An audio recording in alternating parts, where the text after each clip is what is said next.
This is the story of the most sophisticated interplanetary spacecraft ever built, and why, for now, it's still down here on Earth. It's a billion-dollar saga of science, engineering, and politics, of individual effort and national policy, of technological innovation and managerial indecision. It's a case study of the Galileo mission and its travels on the rocky road to Jupiter.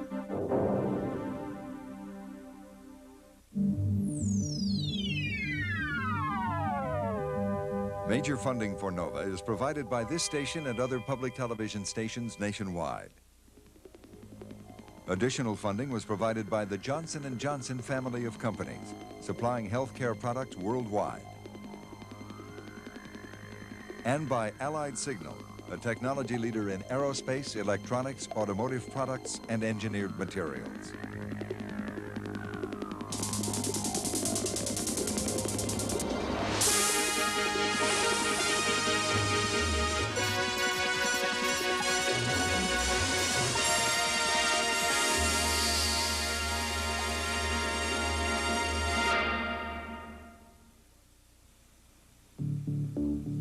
Jupiter is the largest planet in our solar system, large enough to hold 1,000 Earths.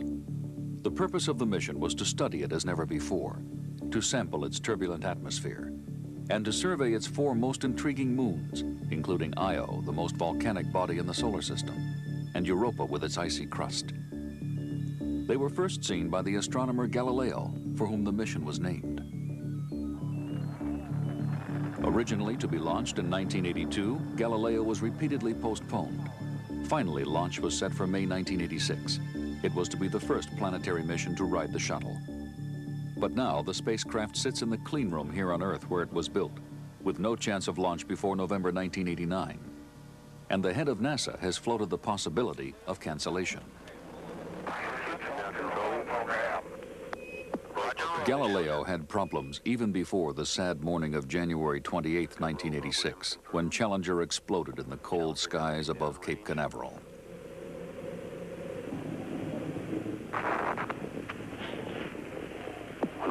Seven brave astronauts died that morning. And America's space program, manned and unmanned, commercial and scientific, came to a complete stop. The Galileo mission to Jupiter was one of the projects most seriously affected by the tragedy. Over the years, Galileo had become part of many lives, of the men and women who worked to pull it all together. That's fine. Laboring at the usually unseen tasks of building spacecraft, working round the clock on hardware problems, in meeting after technical meeting. It's a twisted tale of politics, technology, and science. A case study of what America can do best, and how national space policy has faltered in the past 20 years. It's a story best told by the people who have shaped the mission.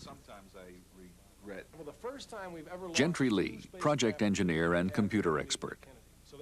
He was instrumental in the Viking mission to Mars and hoped the Jovian Odyssey of Galileo would rival the success of 1976.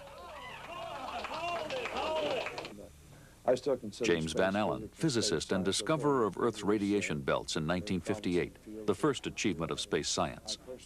After the trailblazing Pioneer mission to Jupiter, he headed the science working group that created Galileo. Torrance Johnson, project scientist, his job to coordinate the 17 onboard experiments. As a member of the Voyager team, he relished being among the first to view pictures coming back across millions of miles to Earth.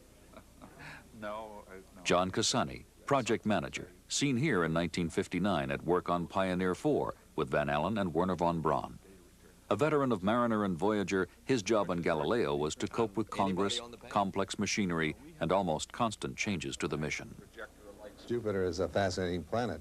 And current NASA Administrator James Fletcher, who first sold President Nixon on the space shuttle, headed NASA when Galileo began, and returned to the agency after the Challenger explosion. Well, one of the, I think, more unique aspects of the Galileo has been its very rocky history. The project was originally started in October '77, and at that time we were planning a launch in January of '82. We would have been the 27th launch off the shuttle, according to the schedule that was laid back in those days. I've characterized the history of Galileo project as the perils of Pauline. It's been, I think, formally canceled at least 4 times during its history. I mean, it's just sort of hanging by its fingernails, as did Pauline at one time, and when somebody comes along and rescues it. So this has gone through that kind of peril at least 4 times now, and we're not launched yet. I don't want to cancel Galileo. It's one of the programs that started when I was here. But you have to raise the question, gee, has time gone by so far that there isn't a better mission that you can do by the time the Galileo will arrive?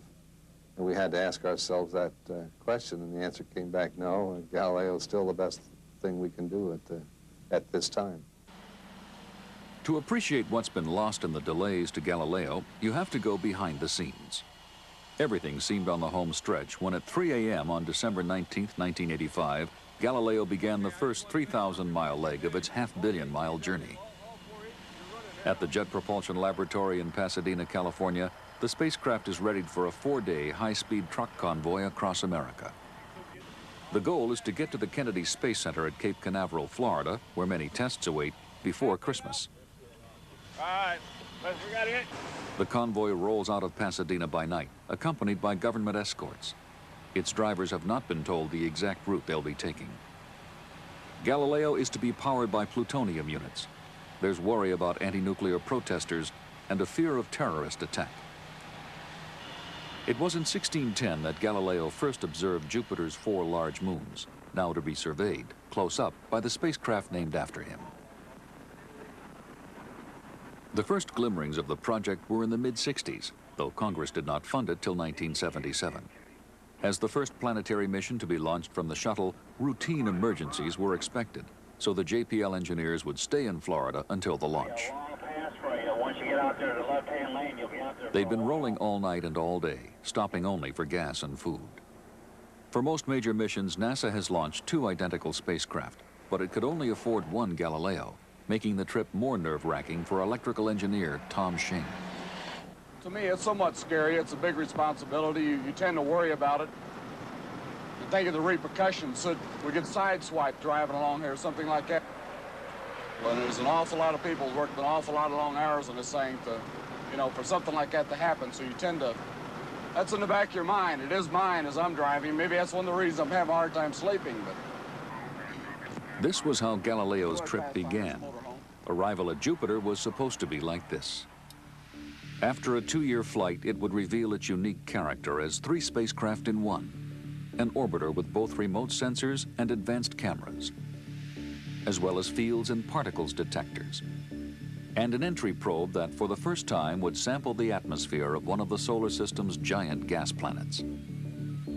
After release, the probe is on its own, with no course correction and just one-way radio contact with the orbiter. Scientists think Jupiter's atmosphere will tell us much about the material that formed our entire solar system. And this is our first chance to actually go there and measure that stuff directly, the things that we can't tell just from our telescopes, and we can never be able to tell from our telescopes, down below the clouds, and measuring the types of things that one does in the laboratory when you have samples in your hand of either gas or rock. As the probe sinks into the clouds, it will relay data back to the orbiter, then onto Earth, for about an hour, until its destruction by heat and pressure. The Galileo orbiter will next begin a prolonged series of loops around Jupiter and its moons.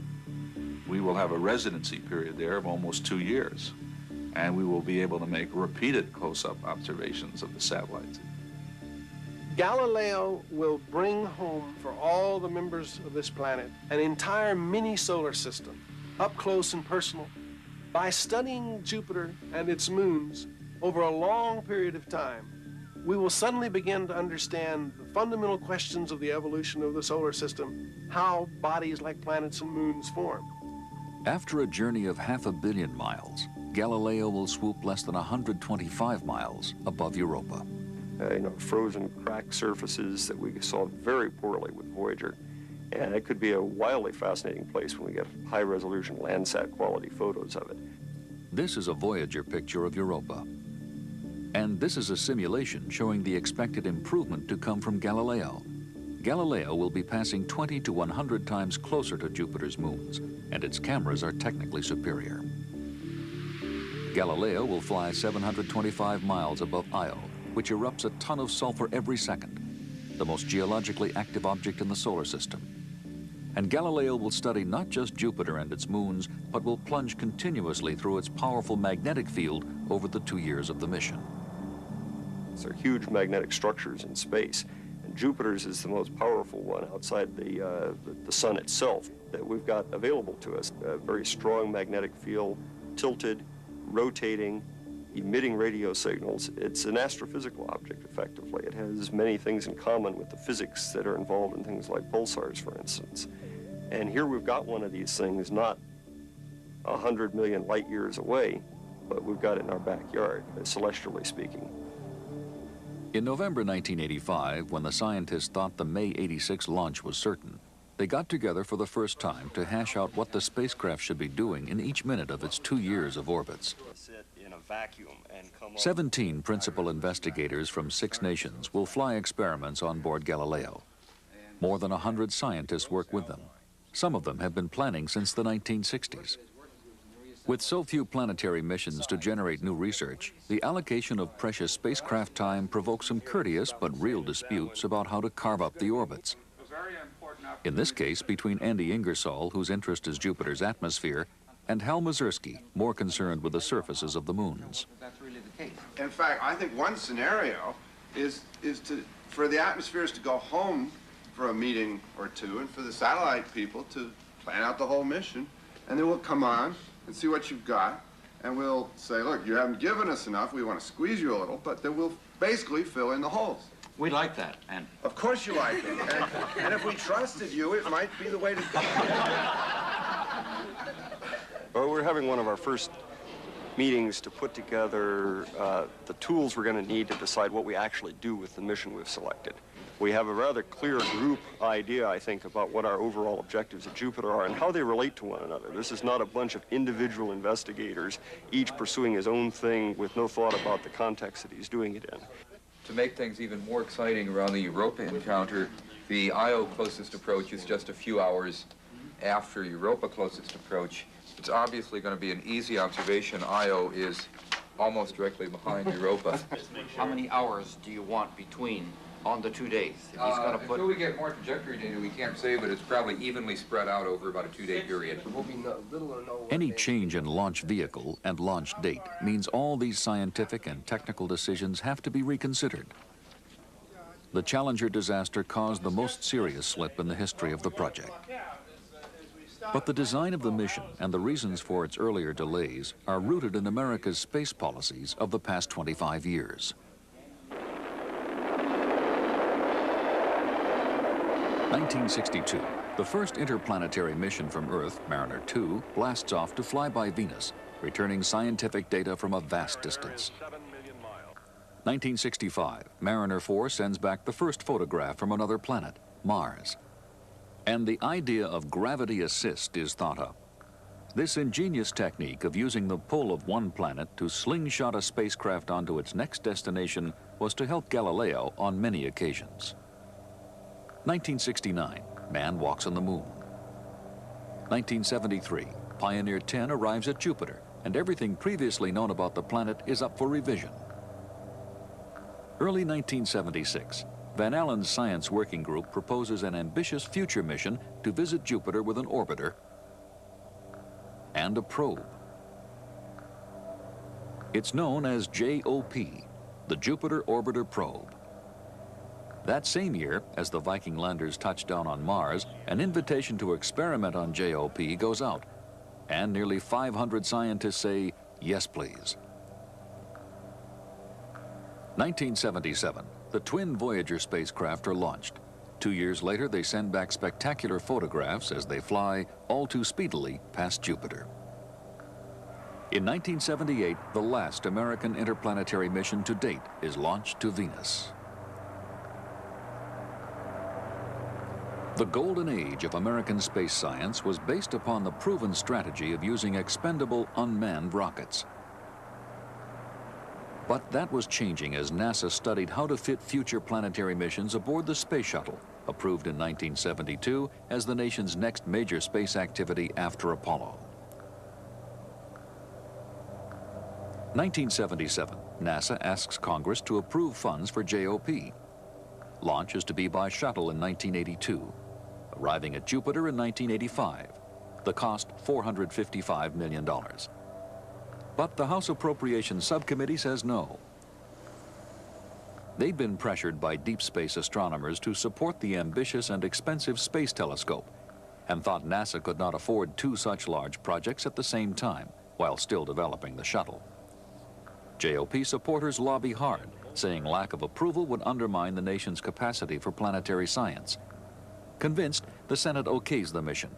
The full House reconsiders and restores funds. JOP gets its new start in October 1977. But it's one step forward and one step back. For by this time, the shuttle system is missing an essential piece. Budget cuts have killed all plans for a custom-built space tug to boost spacecraft up and away from low Earth orbit, which is as high as the shuttle can go. So NASA improvised by modifying the upper stage of a rocket the Air Force was developing for use on the shuttle. It was called the IUS. We call it an interim upper stage because we always knew we wanted to go for the tug, but somewhere along the line that got changed to inertial upper stage. They did, because it ceased to be interim, it was the only upper. Given the name Galileo. But it still waits for a launcher and an upper stage. The innovative shuttle was months behind schedule, millions over budget, and suffering technical problems. Its reusable main rocket engines kept on failing. Its heat shield tiles kept coming loose, and the clock was ticking. Planetary missions have launch windows, times when the positions of the planets make for easier voyages. The gravity of Mars could help the spacecraft get to Jupiter if Galileo could be launched in 1982. We had gone from the 28th launch on the shuttle to the 22nd launch to the 18th launch to the 15th launch, and finally when we were going to be the 7th mission launched off the shuttle. See, our date was in January 82 was holding fixed, but the shuttle dates were slipping. It became clear that we weren't just going to get there. The Air Force complained that Galileo had turned out to be too heavy for its new upper stage. NASA countered that the IUS was delivering less power than expected. First thing that happened is that the IUS on the shuttle couldn't quite make it, and so they said, all right, we'll send it in two parts, the probe on one part and the satellite on another part. So right away, what happens to the mission? First of all, the cost of launching it doubles because we need two launch vehicles. The launch is delayed 2 years. That increases cost to the mission. We have to develop a new vehicle to carry the probe, something called a probe carrier. Launch becomes February and March 1984. Arrival at Jupiter, July 1986. The cost jumps to $650 million. So now when the Congress had approved something 2 years earlier, suddenly the cost of doing that now has gone up with no real increase in value to the mission. Now, Congress suggests replacing the solid-fuel IUS with a new version of the Centaur upper stage, which had been used successfully atop the Atlas and Titan expendable rockets. But NASA said it would be difficult and dangerous and cost $100 million to fit the volatile liquid-fueled Centaur into the shuttle. 1981, the Reagan administration is new to Washington, and OMB, the Office of Management and Budget, is out to cut every budget except defense. Letting the Air Force develop the IUS for planetary missions, that just wasn't a good idea in retrospect. They thought they could do it for $100 million. That was their quote, and it turned out to be $900 million. And they put a whole lot of bells and whistles on it that increased the cost. With rising costs and continuing poor performance, NASA's IUS is canceled. And that left us with no launch vehicle. Well, NASA took up the development of the Centaur, but that couldn't be implemented for another year, so we were pushed off to 1985. The Centaur upper stage helped launch Viking and Voyager, but for the shuttle it requires careful and expensive adaptation. Launch becomes 1985, arrival at Jupiter 1987, and the cost rises to $695 million. Now Budget Director David Stockman looks to chop $600+ million. The entire Galileo project is threatened with cancellation. Through 1981, there's technical progress, but budget pressures continue. The President's science advisor recommends halting all planetary missions for a decade. Next year, the Pentagon spends more on space than NASA. December 1981, NASA decides there are too few missions to justify Centaur's costs and cancels it. Back to the IUS. Launch slips just 1 month, but Galileo will take 2¼ years longer to get to Jupiter, since the weaker IUS requires a less direct route, using Earth for a gravity assist.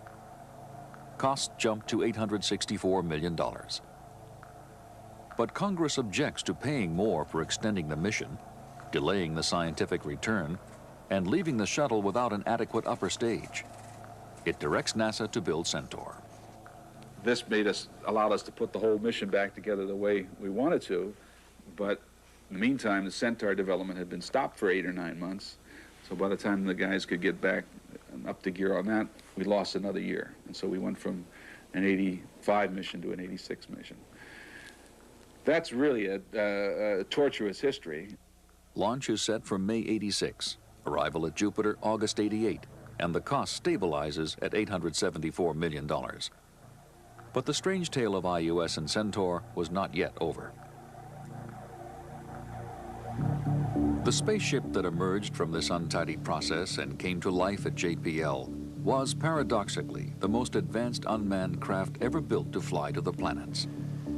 Down here on Earth, it must be bathed in filtered air, its skin stitched with a surgeon's care, its delicate parts handled with respect. It's all designed for weightlessness, literally out of its element on Earth. On this planet, it lingers in intensive care. It's built for space. An advanced craft like Galileo shares some characteristics with living organisms. Its eyes are television cameras, the most sensitive ever flown. Its brains are computers known as the CDS, the Command and Data System, and the AACS, the Attitude and Articulation Control System. Instead of arms and legs, it moves by blasts of gas from the nozzles of its maneuvering engines. Its energy will come from RTGs, radioisotope thermoelectric generators, which produce power by the radioactive decay of plutonium. But the two most difficult pieces to fit together are the upper and lower sections. Their complex engineering allows the Galileo orbiter to be 2 ships in 1. The upper section, like the Pioneer spacecraft, will spin to sample phenomena such as Jupiter's magnetic field. The lower section is despun to be a stable platform for instruments like Voyager's cameras, which had returned spectacular images from the outer planets. This dual-spun design is unique for a planetary probe, and unlike anything in everyday life. It's as if your head had to spin endlessly round and round atop your neck. In the last 3 months of 1985, putting the pieces together became a 3-dimensional jigsaw puzzle with millions of parts.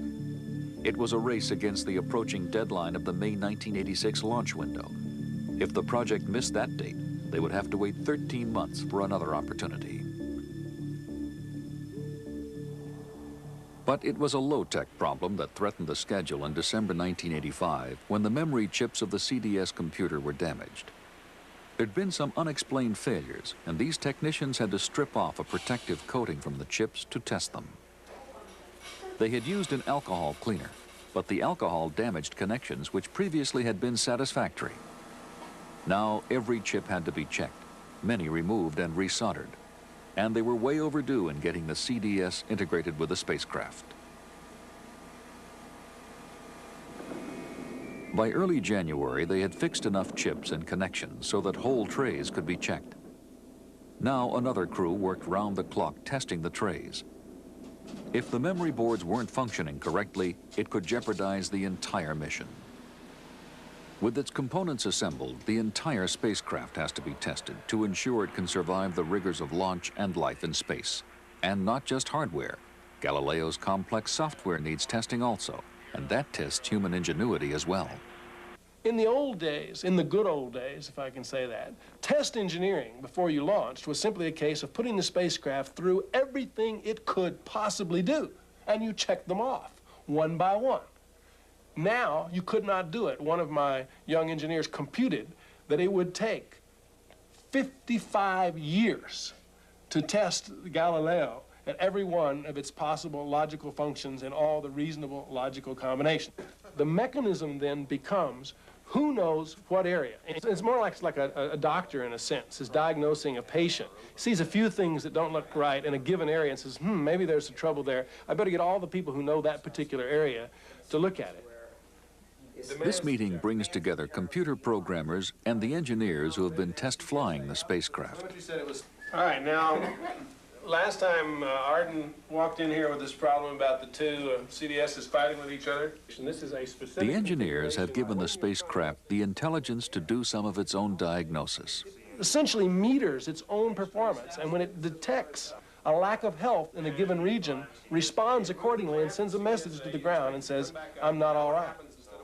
The problem is, the spacecraft is so intelligent that some of its onboard systems can get into an argument with others about exactly who's in charge. That the string is still down. At this point, the aim is to find a way to help the spacecraft recover and once again find its bearings. It must make its two main computers work together, not fight. Well, the question in my mind, I think, is that what kind of schizophrenic behavior is attitude control going to be? If we're getting two separate time messages, we'll believe one of them. That solves your problem, but doesn't solve the rest of the spacecraft's problems. See, by your looking at those time messages, you can take over. So the AECS can say the CDS is screwed up, therefore I'm going to go do sun acquisition and sit and wait for the ground, which is really what you should do. In addition to internal brainstorming, Galileo has an outside review board which meets regularly at JPL to consider problems and progress. Absolutely as it will be. If you then the board is made up of space veterans, people like James Martin, project manager for the highly successful Viking mission to Mars, where he was Gentry's boss.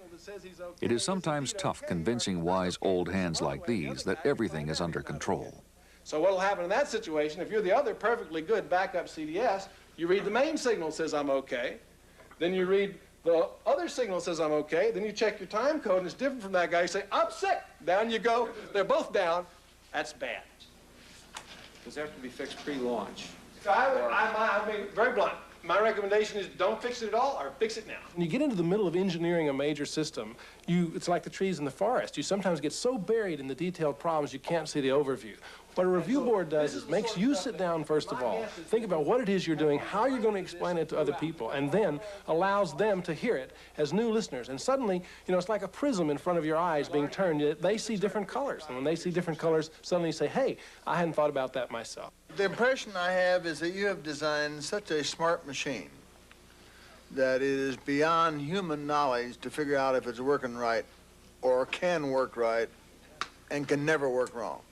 I do not believe there is a long list of items not on the foil that will manifest itself later.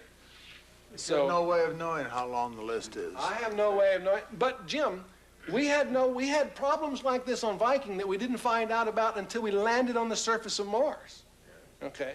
And we never knew how long that list was either. So it's a question of engineering judgment and prudence. There'd been software problems on previous missions, but this was to be the first time human astronauts would be directly involved in the launch of an interplanetary spacecraft, another way in which Galileo was to be unique. One day in November '85, the crew of the space shuttle Atlantis came to visit JPL to view progress and to get up close to the spacecraft before they might need to work on it in spacesuits. Nice to meet you. Ox Van Houten, nice to meet you. Ox Van Houten, one of the Galileo crew, was a veteran of the shuttle. He'd grappled with a satellite in orbit, fixed it, and sent it back to work. The Galileo team felt pleased to have professionals like him associated with their project. And toward the others, don't look at me. Many in NASA argued it was only the presence of humans in the loop that would generate public interest and excitement in scientific missions. Others, mostly outside NASA, argued that flying humans to launch science missions like Galileo increased costs and involved unnecessary risks. But in November, doubts about mixing manned and unmanned flight were put aside. The attitude was that everybody was on the same team, and the goal, merely good science at Jupiter. I had said at one point to Ox, you know, Ox, wouldn't it be great to be able to put on our spacesuits and go out and just join this thing on its trip to Jupiter? And Ox said, well, that'd be real neat for about 8 hours, but what do you do when the air runs out? But the worry that somehow, somewhere, there was some unanticipated fault that could jeopardize the entire mission, a so-called single-point failure, continued to nag away at Galileo's managers. A month later, on December 13th, late on a Friday afternoon, after 4.5 days of intense meetings, the advisory board gathered once again for an even more important pre-ship review. John, what is the situation before the Centaur is fired? The decision today would be whether continuing problems with the CDS, the attitude control system, and a few other issues meant the spacecraft should be kept at JPL for more work or sent as scheduled to Cape Kennedy to begin its complex integration with the yet untried Centaur rocket and the shuttle. We have looked at the problem of recovering the spacecraft from orbit. It is virtually an impossibility. There are no provisions on the spacecraft for mechanical attachment or recapture, and we're going to Jupiter or we're not going anywhere. At the end of the day, to ship or not to ship, that was the question. Would you or would you not ship? I see no reason why not to. I certainly see no reason not to ship. Brooks. So taken by itself, this is an uncomfortable risk. But I believe that's also the name of the game for Galileo. Yes, I would ship. Nothing I heard in this room would keep me from doing that. Some things I heard in the home, right?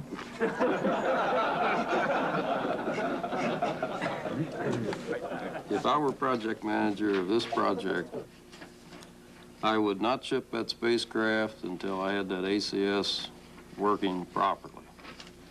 I do believe that if you're talking about a control system, you need to do that here at home. This was the lone dissenting voice, and so the vote was to ship Galileo to Florida. The spacecraft would leave JPL 6 days later. We shall do everything in our power to make you as proud of us on the 20th of May as I know you want to be. Right on. Though there were at least 5 years to go, 3 years to Jupiter and 2 more years once there, things seemed well on their way, and the project threw a Christmas party. Bringing together scientists and engineers, the rocket experts in charge of the Centaur upper stage, and the technicians who were to convoy the spacecraft to Florida. We've got a great spacecraft, we've got a great team, and from here on, we have only one way to go, and that's up, and we're on our way.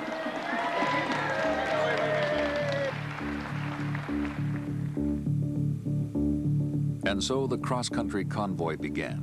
Spacecraft technicians became truckers and devotees of CB lingo. Well, let's get somebody up there. Let's not argue For about it, 3.5 days they rolled, escorted by police, state troopers, and their shadowy government companions, without incident and without mishap.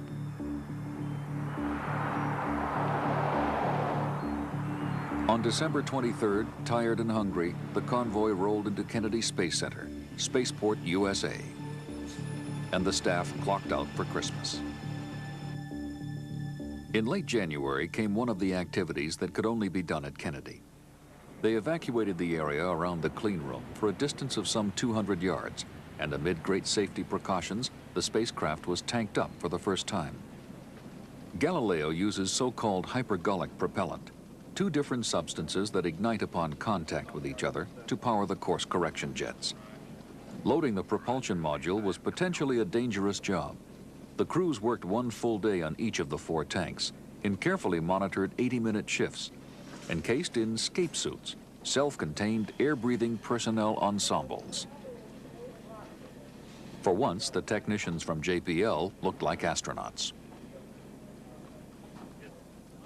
That same evening, there was a party to introduce the JPL staff to their new partners, the specialists from Kennedy, who would help integrate the spacecraft into the shuttle Atlantis and prepare it for launch 4 months from then. Beyond the warmth of the barbecue, it was getting chilly. A cold front was rolling in. The date was January 24th. 4 days later, Challenger exploded.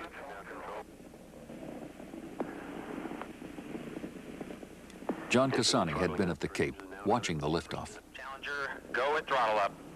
Challenger, go with throttle up.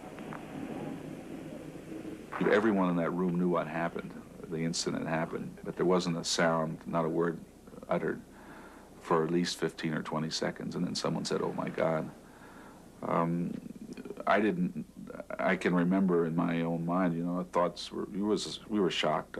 Everyone was shocked, of course, by it, but in my own mind, I was jumping from one subject to another, from the people that were affected by it, to the shuttle program, to my own program, to our own people working on our program. How were we going to, you know, what was going to happen next? The people that were killed are our colleagues. They're also engaged in the same endeavor. And it was, you know, it's a tremendous loss when something like that happens. But I think, you know, as with the rest of the NASA community, it's kind of part of the family. What you want to do is you go on and you try to get on with the business and do the things that those people were interested in doing, which is exploring. On February 12th, 2 weeks after the accident, Cassani held an all-hands meeting to bring the people working on the project up to date. And after the emotional shock of losing colleagues was over, as we began to tote up the likely impact on the Galileo spacecraft, and we began to think in terms of our careers. We just spent, in several cases, a decade getting this thing ready. And then suddenly, not only were we not on our way, we didn't even know when we would be on our way.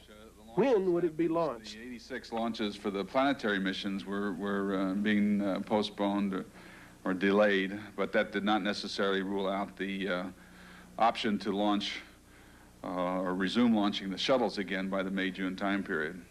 In these early days after Challenger, there was still hope that this had been just a freak accident, that the cause would be quickly found, and that shuttle flights would rapidly resume. At the very worst, it seemed to mean a delay until the next year.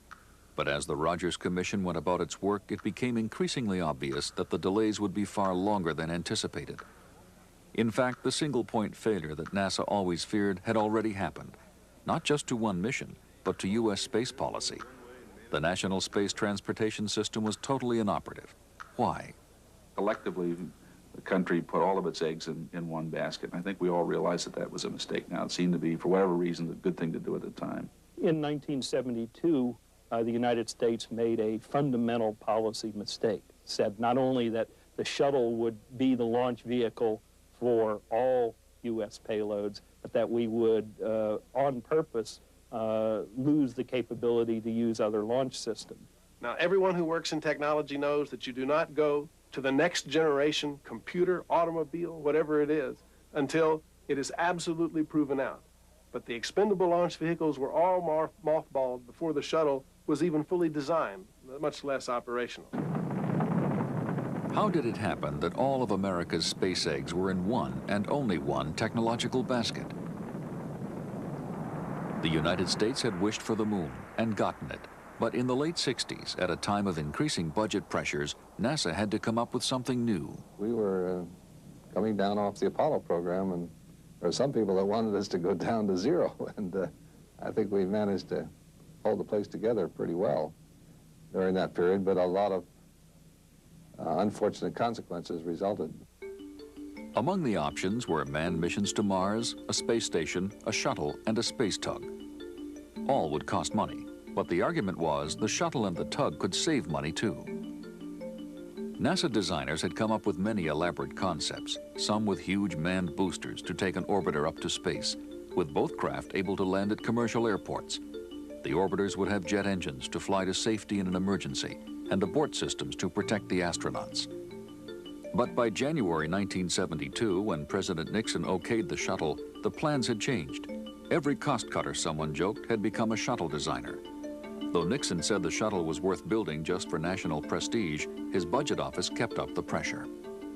We were just given a budget and said, figure out a way to meet that budget, whatever it takes. And so we had to balance off a lot of things to meet those, and it was a year-by-year thing. The overriding criteria that drove the final design of the shuttle was getting the one-time cost down. It was mortgaging the future in order to keep the current costs low. The innovative manned boosters were long gone, as were many of the safety systems. Soon, solid rocket boosters were chosen in preference to the liquid-fueled ones that had been on the model shown to Nixon. Liquids were more expensive to develop, though cheaper to operate. Solid rockets were cheaper up front, though more expensive to operate, and never used before in American manned flight. And by the late 70s, it was obvious a real space tug was out. The Centaur IUS debacle resulted. But something you have to keep in mind in the political framework of the Washington scene, you hardly ever spend money up front to save money in the future. It just doesn't work that way. And we're all faced with that problem, not just NASA, but the whole government. I think a lot of people have come to the conclusion that it was probably not a wise thing to try to develop that system on a shoestring budget, basically. And in addition to hurting the shuttle program itself, it certainly created a tremendous constraint on any other programs, in particular science and space science programs within NASA. And as shuttle cost mounted, space scientists found that expendable rockets were no longer being maintained, even as alternatives or supplements to the shuttle. Are the ones we use for Voyager, for example, and the ones we use for Pioneer. All of these worked beautifully. They did a great job. They were still potentially available, but the things that worked were being terminated, and the things that weren't worked were being exalted. That was the simple situation. In the summer of 1985, months before Challenger, Van Allen wrote an article detailing the negative impact of the shuttle's rising costs and continuing delays on space science. He listed missions canceled, an American probe to Halley's Comet, a U.S. spacecraft to fly over the sun's poles, and delays to projects like Galileo, which had time-critical launch windows. He described the situation as the slaughter of the innocents. The initial justification for the shuttle was that it could be launched routinely and cheaply and reliably, and it has not met any of those criteria. It is a technically complex system, sensitive to launch delays, difficult to use. It has been much more expensive on a use basis, a recurrent basis, than anybody anticipated when it was approved. And clearly we've now been made aware by the accident it is a risky system.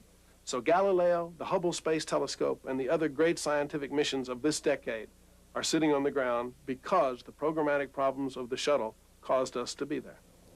The Challenger accident had a continuing impact on every aspect of U.S. space policy and on Galileo. Concerned about any increased risks for future missions, managers representing the astronauts restated their long-standing objections to carrying the liquid-fueled Centaur rocket in the cargo bay. In November '85, the Atlantis crew accepted Centaur's risks. In spring '86, they were still willing to fly it. But in April came an estimate of up to $180 million to fix safety problems and pay for additional delays. Now, some members of Congress put Fletcher in the hot seat, asking him to guarantee in writing that Centaur would fly if they spent more money on it. In June, Fletcher canceled Centaur, and it was back to IUS. One estimate pegs Centaur development at $1 billion, but it's certain that the Centaur IUS back and forth had cost several years for Galileo. Again, the change in launch vehicle meant it was back to the drawing board. IUS has less power, so Galileo would have to pick up energy by flying once past Venus and then back twice past Earth. It was an ingenious solution based on the principle of gravity assist. The engineers had learned to design trajectories like this from their earlier studies of how to navigate around Jupiter and its moons. But it would increase flight time to Jupiter by 6 years, arriving in 1995. Now, a spacecraft designed to operate in the cold, dim reaches of the outer solar system had to be given parasols to shield it from the heat of the sun. The designers tried 2 different styles of golden umbrellas before the best design was found, one that would strike a balance between heat and cold. In the aftermath of Challenger, there were other issues. Even before Centaur was canceled, an increased concern for safety brought questions about Galileo's use of plutonium fuel in its RTGs, radioisotope thermoelectric generators. For over 25 years, in missions such as Voyager and Viking, Apollo and Pioneer, U.S. spacecraft have used RTGs as relatively lightweight, dependable, and efficient energy sources. RTGs are especially useful in the cold and dark of the outer solar system. They use the radioactive decay of plutonium to produce electricity. No atomic fission or fusion is involved. The radioactive fuel pellets are heavily encased in blocks of iridium, then mounted in graphite, a material so strong it's used in the nose cones of ballistic missiles. The RTGs are designed to withstand re-entry. Galileo has 2 RTGs, each containing about 24 pounds of plutonium. In March 1986, there were congressional hearings on the issue. The immediate question was, could a Challenger-type accident release plutonium? Good afternoon, ladies and gentlemen. At the range of a few hundred, up to a few hundred PSI, the generator would not have released material, and it would have fallen into the ocean. Cassani and other witnesses testified that Challenger Fireball was 10 to 20 times too weak to breach the RTGs, an opinion since backed up by further studies. Many other RTG problems were reduced when the highly explosive Centaur was replaced by the generally safer IUS. But the new trajectory, as we've seen, brings Galileo back only 190 miles above Earth. If Galileo went off course, it would be traveling so fast, the RTGs might burn up in the atmosphere, releasing plutonium instead of remaining intact. But JPL's navigational skills were seen in the flawless Voyager flyby of Uranus, and Galileo's onboard intelligence is being programmed to ensure it avoids Earth, even if communications fail. Still, plutonium fuel could be political dynamite. We got to sort through all of this. Sometimes it's like pulling teeth to get you all to get some answers. In the aftermath, not just of Challenger, but also of the Soviet nuclear disaster at Chernobyl, a national failure to resolve this question might jeopardize or delay launch of this and future missions. Even critics of NASA policy in other areas support RTGs. From the standpoint of pure technical assessment, it's a very trivial risk, and one that I'd be happy to, sign off, so to speak, if I were a responsible public official. We've been launching them for 25 or 30 years. I mean, you can't do planetary exploration without them. You can't have lunar bases or Mars bases or rover vehicles without these devices. Until the shuttles fly again, no one can specify launch date, arrival at Jupiter, or even cost. But the new baseline is for a launch in late '89, arrival at Jupiter in 1995.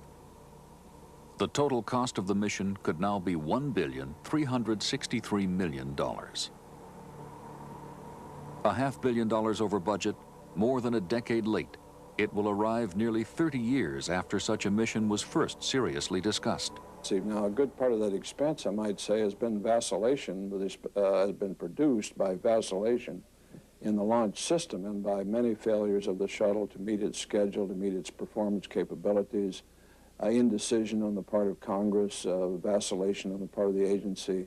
I think it's fair to say that all of these non-technical considerations, if you might call them that, political, programmatic considerations have perhaps doubled the cost. So what about the future? Obviously, one of NASA's major priorities is to get the shuttle safe and flying again. But beyond that expensive and complex task, what? A space station has been one of NASA's goals since the 60s. And most people seem convinced that some kind of orbiting facility could be useful at some time, at some cost.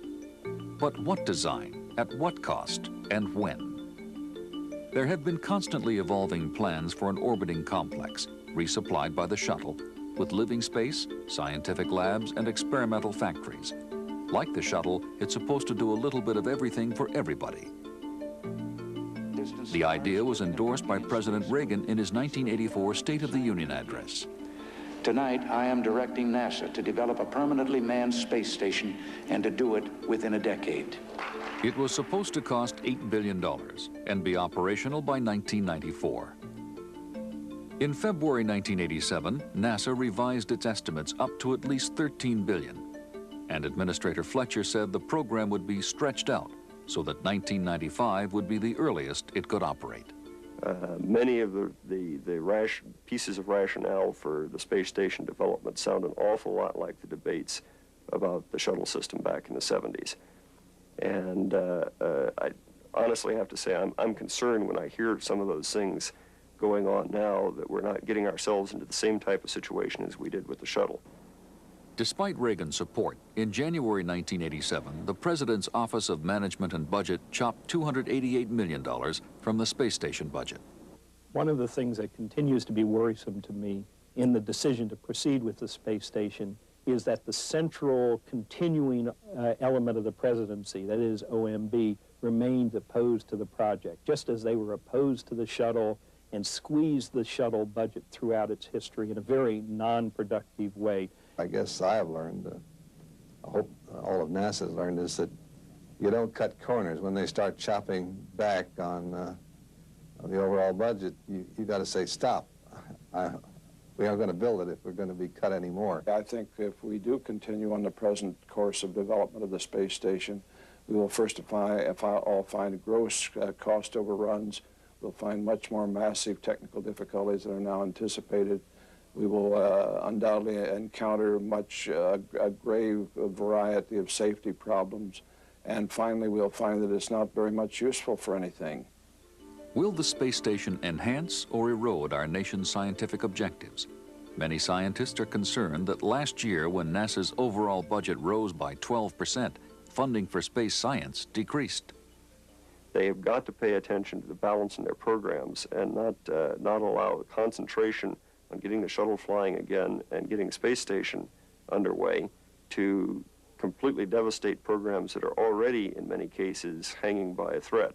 One hopes that there is some learning in the system that you can't do big, ambitious things on the cheap. Ultimately, it comes back to haunt you. Space exploration has generated an array of practical benefits: medicine and computers, communication satellites, and Earth resources mapping. And the new worlds explored by our spacecraft allow us all to live in an age of discovery as exciting as any in the human past. Now, why is it important for the United States to do that? Perhaps in the long-range history of mankind it isn't. The science will get done. It may be done by Japanese scientists, European scientists, Soviet scientists. As a citizen and as somebody who would like to see the investment we have in our technical and scientific capability come to fruition and be realized, I'd like to see America be a participant in that. We are now paying for a decade of benign neglect of our space policy. For the last 10 years, the amount of money being spent on civilian space as a percentage of our gross national product has gone gradually downward. So if we are to become leaders in space again, it will require a budgetary infusion of some significant amount. To build a spacecraft, you need not just hardware, but also people to make the machines come to life with their dreams and hard work. For the scientists and engineers who fly the missions, it takes years of training in graduate school and later in experimental boot camp for a payoff of perhaps 3 decades of productive work. In that time, there might be at most 3 or 4 missions. But if Galileo is the norm, then the nation's best and the brightest might choose another career, and the human curiosity that must drive even robot spacecraft will be lost. On February 21st, 1987, about 14 months after it left JPL for the Cape, Galileo returned to be reconfigured. It will go back for launch in May 1989. When we began Galileo, we thought we were going to launch in January '82. You know, we just had to swing with the punches. You know, we've been hit a couple of times, but by circumstances that were outside of our control, we've responded, and I think that's the way it has to be. So what can we learn from the strange and rocky road of Galileo? That it's possible to build a spacecraft with parts that spin in different ways, but not to build a space program with policy and technical reversals every few years. That you can figure out how to stop computers from arguing with each other, but not to advance if Congress, NASA, and the science community cannot agree. I'm not that pessimistic. That it's possible to spin around distant planets to save fuel, but not to substitute wishful thinking for missing funds. In human, scientific, and financial terms, these have been expensive lessons, as almost everyone involved now agrees. In the case of Galileo, nearly $1.4 billion for a superb spacecraft that still sits on the ground, with another 10 years at least before it finally completes its journey.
For a transcript of this program, send $4 to Nova, Box 322, Boston, Massachusetts, 02134. Please be sure to include the show title.